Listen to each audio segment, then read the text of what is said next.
I'm here at Dan Head Road to the entrance of an old county road that goes on to Mr. John Robert Swaim III's property.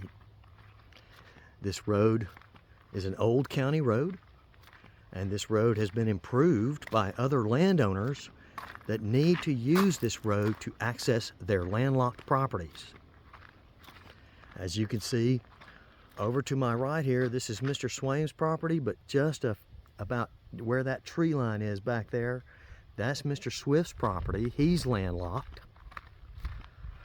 And as you can see, that is a locked gate that's been secured by landlocked property owners that have improved this road so they can access their land. I am now following Mr. James McMillan. We have the gate open now. Mr. McMillan hunts out here. He uses a little cabin out here that's on Mr. Justin Stoltzfus property, which was formerly Gerald Swift's property. And we are going across Mr. Swaim's property at this point in time.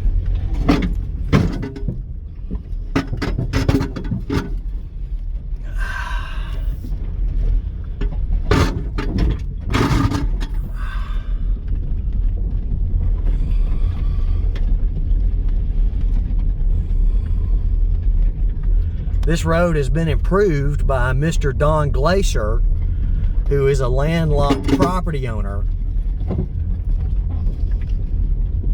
And his land is back this way. Again, we're still going across Mr. Swaim's property. According to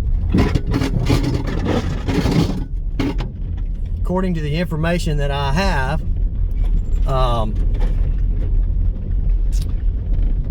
Mr. Glacier, who is a landlocked property owner back here, he's been using this road for many, many years.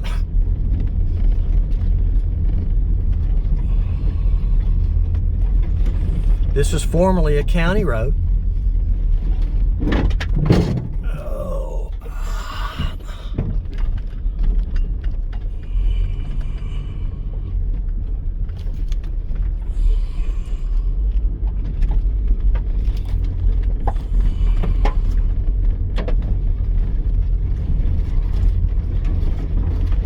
This is Mr. James McMillan. He and his friends hunt out this way. And over here to the left, this is believed to be Mr. Justin Stoltzfus property, okay, over this way. And Mr. Swaim's property is where this old county road goes through. And as I zoom in, you see a deer stand there. Okay. And then, if I'm not mistaken, I'm going to try to keep you out of it, Mr. McMillan. Hey, yeah. This big tree here knocked this big tree over. This is a mess here. So the storm knocked this tree here down? Yeah, but this tree fell on it, knocked it down. I can see some damage here as well. And then dadgum, after we come in here and cut up a bunch of it, the power company come in here and really cleaned it up. They come in here and you can see that the power company's power lines coming right down through here, down this old county road, which of course also makes it very easy to identify. The power company, of course, maintaining an easement down this old county road. Now, right here, as you turn and look down this hill, this is the old county road bed that leads to my property. My property is right down the bottom of that hill. And this road continues on. It's been improved by Mr. Don Glacier because Mr. Don Glacier's property is right down there.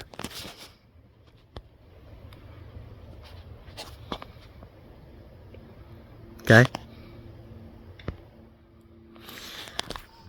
But the old county road bed turns here, and this would be Old Otterville Road. which runs along my property and also serves as a dividing boundary line for properties in this area. I believe it's Mr. Gerald Swift is to our right. I'll have to look at my work file to see whose property is here on our left. I think it is Mr. Don Glacier over here on our left, and Swift over here on our right. So we're just walking down this old road bed here.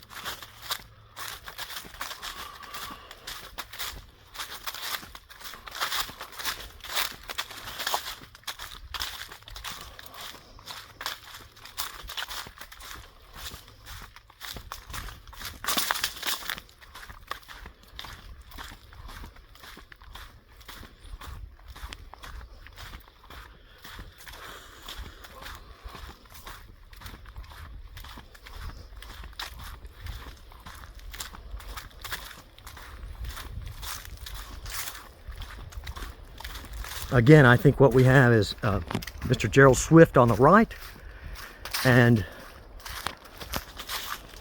Mr. Glacier on our left. You can see another deer stand here.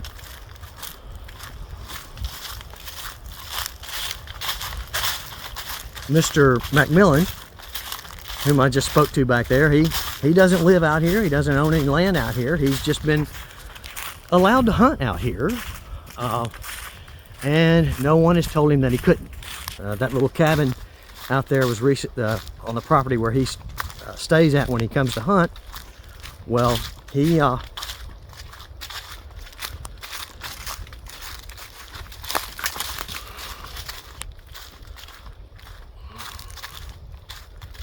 just allowed he got in touch with the new owner that bought it, Mr. Stoltzfus, and Mr. Stoltzfus told him he didn't care if he continued hunting on it. So Mr. McMillan and his friends, why, they just use this as hunting land out here. They don't pay any rent or anything like that, but they're using that road to access it. Okay.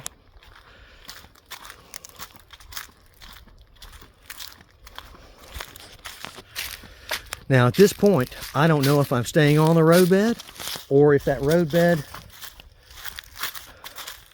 goes this way. So I'm going to pause for a moment at this point and look at my maps.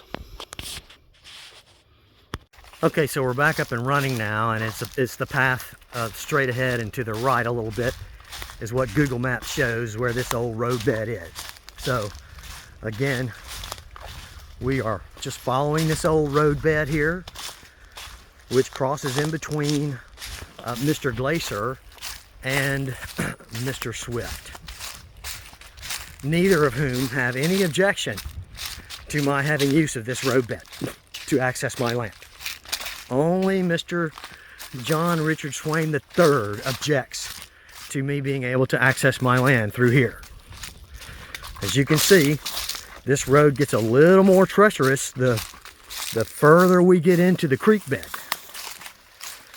And as you can see, there would be quite a bit of expense necessary to improve this road for any type of use, but of course that financial responsibility is solely on the easement holder, which would be me.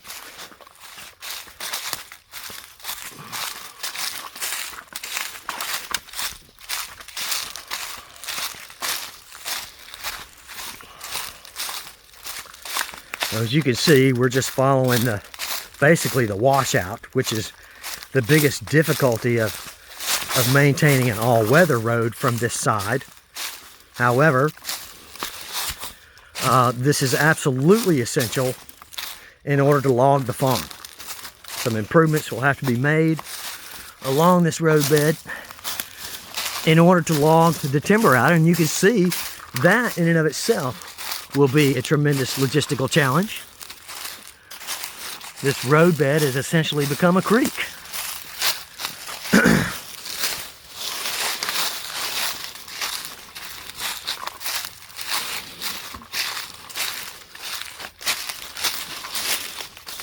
So as you can see, I don't know if you can focus on it just yet. Let me get past this fallen tree here.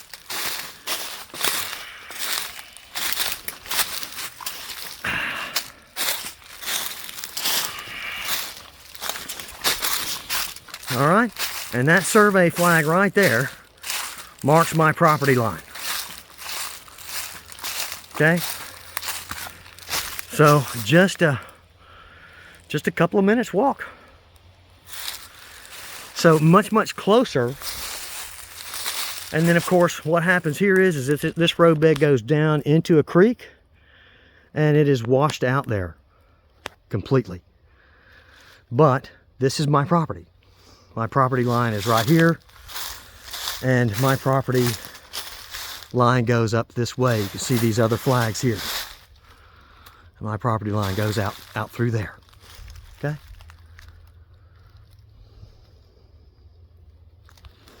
So now we'll walk back.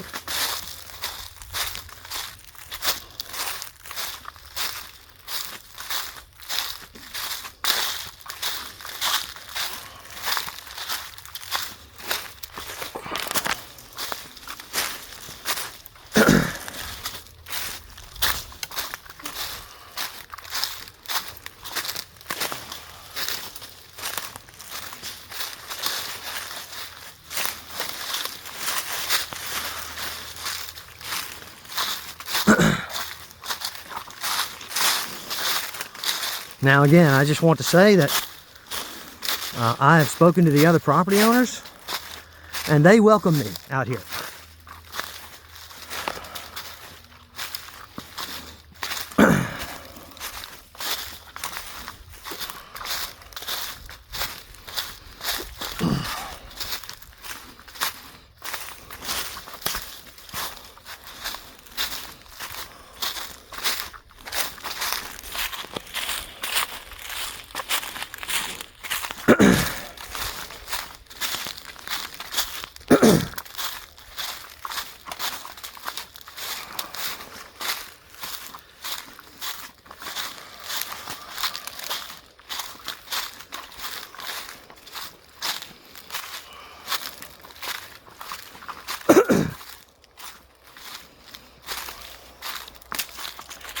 Now, if I had my Google Maps application open and I zoomed in real close to the earth, the lines of this road become clear.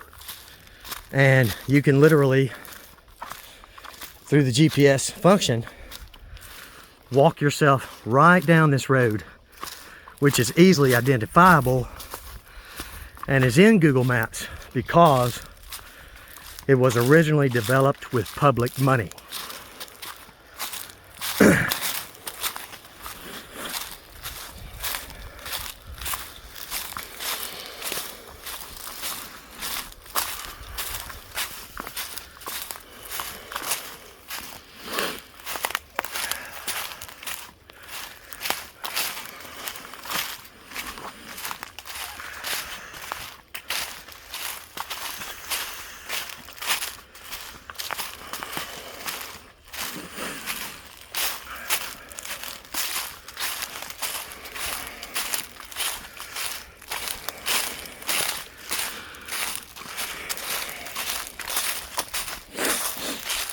Apparently, Mr. Glacier, who probably owns that dozer or backhoe, whatever it is, he spends a lot of time out here with his grandson. They just love it out here, and so he's invested quite a bit of money, as you can see, opening up these roads as they go along his property. And it's simply the property that I purchased that's been neglected for so long.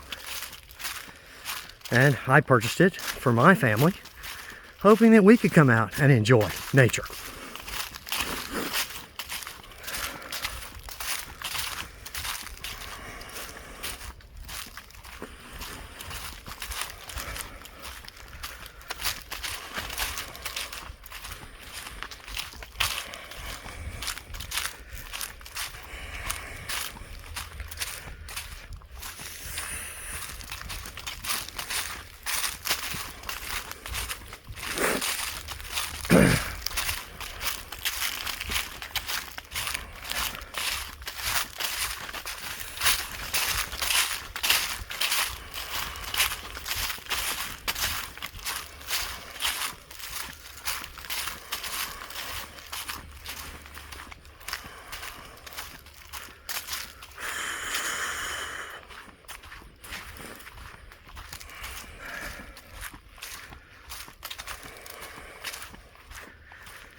Again, this is just an old county road, but it is on private land, which is why you need permission to use it from the landowners.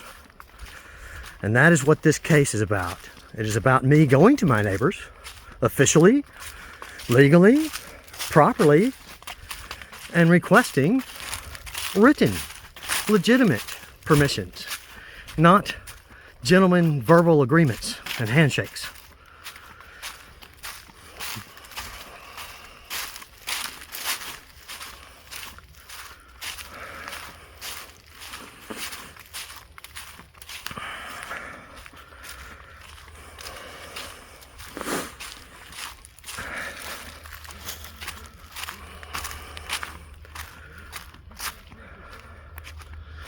So we're now right back to the vehicles, okay? So that took about maybe 5 minutes round trip, okay? And again, that's probably Mr. Glaser's piece of equipment right there. And he uses that. And he has spent thousands of dollars pouring gravel out here and improving this land. He is a landlocked owner, and he uses this old county road to access his land across Mr. Swaim's property. Okay? And this is Mr. Stoltzfus' property over here. That's Mr. Glaser's property over there. And that's Mr. Swift's property over there.